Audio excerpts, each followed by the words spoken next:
Histórias ensinam mais do que números. Se alguém dissesse isso pra mim antigamente, provavelmente eu daria uma grande risada e acharia tudo isso muito ridículo. De fato, números, estatísticas, relatórios, tudo isso tem a sua importância, mas eu realmente subestimava o valor das histórias. E isso com certeza foi um erro crasso. Isso, se a gente fizer uma pequena reflexão, voltando lá para a pré-história, onde os homens da caverna saíam para caçar, eu imagino o seguinte cenário. Já pensou se um homem da caverna chegasse ao seu filho, ao final de um dia extremamente corrido, e falasse: filho, hoje perdemos 20% dos nossos homens?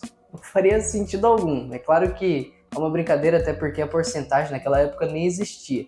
Mas provavelmente naquela época eles contavam as histórias de como foi o dia a dia, e aos poucos você ia concluindo quem morreu, quem acabou sendo ferido ou coisas desse tipo. Então, nesse vídeo, a minha intenção é quebrar talvez um pensamento que você tenha, que por acaso eu já tive também, de que histórias não serviriam apenas só para o lazer, mas sim para o aprendizado. E a primeira coisa que eu já gostaria de ressaltar é que eu não tenho nada contra livros técnicos, ou ainda aqueles que são intitulados por livros de autoajuda.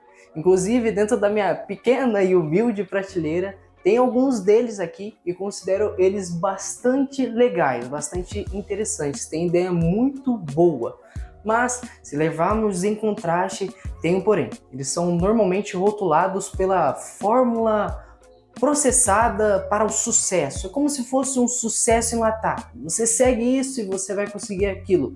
Enquanto os livros apresentam a você a chance de você começar a ter uma visão mais crítica, um pensamento, um senso crítico. E isso é bastante importante. Então, esse é o primeiro ponto que vamos discutir. Por exemplo, ao invés de ler o livro Hábitos Atômicos, diga-se de passagem, um livro que gosto bastante. Inclusive, isso não é uma recomendação de que você não leia esse livro, porque, como falei, ele é muito bom. Ele ensina sobre a criação de um hábito, que, antes de tudo, é formado por um desejo e, após isso, é a execução da tarefa diversas vezes. Você poderia, ao invés de ler esse livro, procurar o livro Crime e Castigo, do Dostoiévski, em que faz um belíssimo trabalho falando sobre a vida de um personagem russo.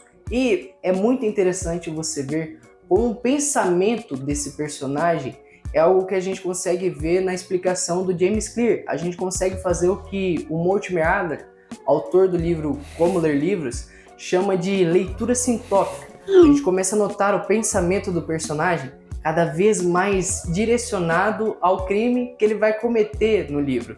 Isso é bastante interessante, a gente consegue notar o hábito sendo criado através do pensamento, ou seja, ele ficar reforçando aquele pensamento do que ele ia cometer, o que ele iria fazer várias e várias vezes, até que, enfim, ele acaba cometendo tal crime, do qual eu não vou falar para vocês, para quem quiser ler essa obra. E uma ressalva que a gente pode fazer também é que isso não é obrigatório. Talvez se você fosse ler a obra de Dostoiévski, provavelmente pode ser que você nem notasse que existe uma criação de hábito ali. Por isso mesmo, a leitura de livros com história, livros de ficção, ou que seja, livros clássicos, são aquelas que formam na gente aquele pensamento crítico. E aproveitando a deixa, gostaria de fazer uma observação sobre uma leitura que o ChatGPT fez a mim e eu gostaria de compartilhar com vocês.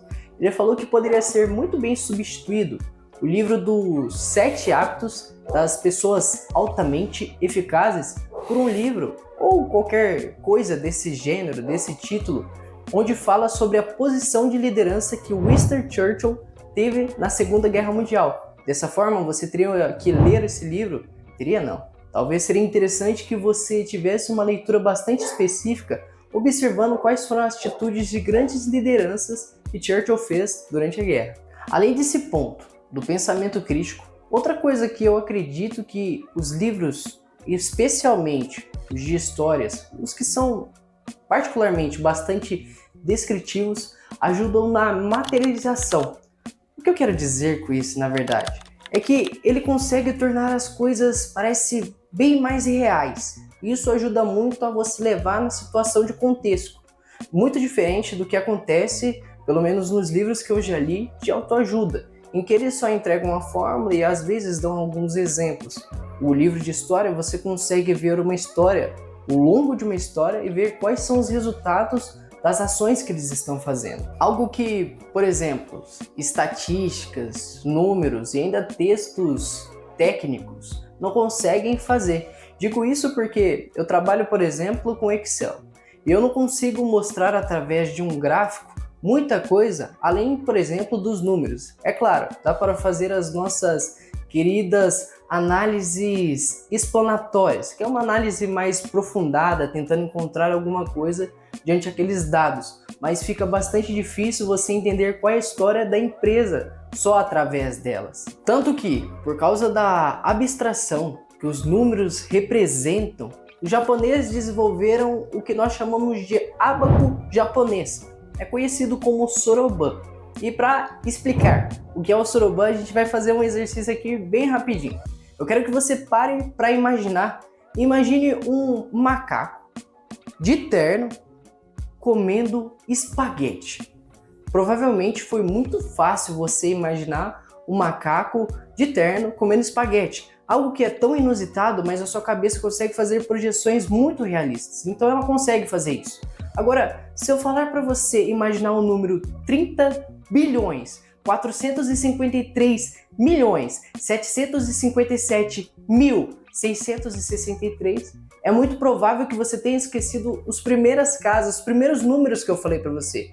Isso por causa que a abstração que os números representam para a gente. E por causa disso, os japoneses começaram a tornar isso mais material, algo que nós conseguimos realmente ver o que está acontecendo, ver quantidades de fato. E depois desse conhecimento que eu gerei na sua vida, eu acho que esse vídeo tá valendo um like, não? Então, sabendo que as histórias trazem uma imagem mais realista, algo mais material, além de desenvolver, querendo ou não, o seu senso crítico, talvez seja interessante você considerar esse tipo de gênero dentro da lista de leitura. E para conseguir arranjar tempo para você fazer as suas leituras, eu recomendo um vídeo que fizemos aqui no canal, em que falo sobre os blocos de tempo, uma técnica de gestão de tempo, que tem me ajudado tanto na velocidade em que faço as coisas, quanto na qualidade. E caso isso te interesse, não se esqueça de clicar aqui em cima e seguir para o próximo vídeo. Espero muito que esse vídeo tenha te ajudado de alguma maneira. Não se esqueçam de se inscrever.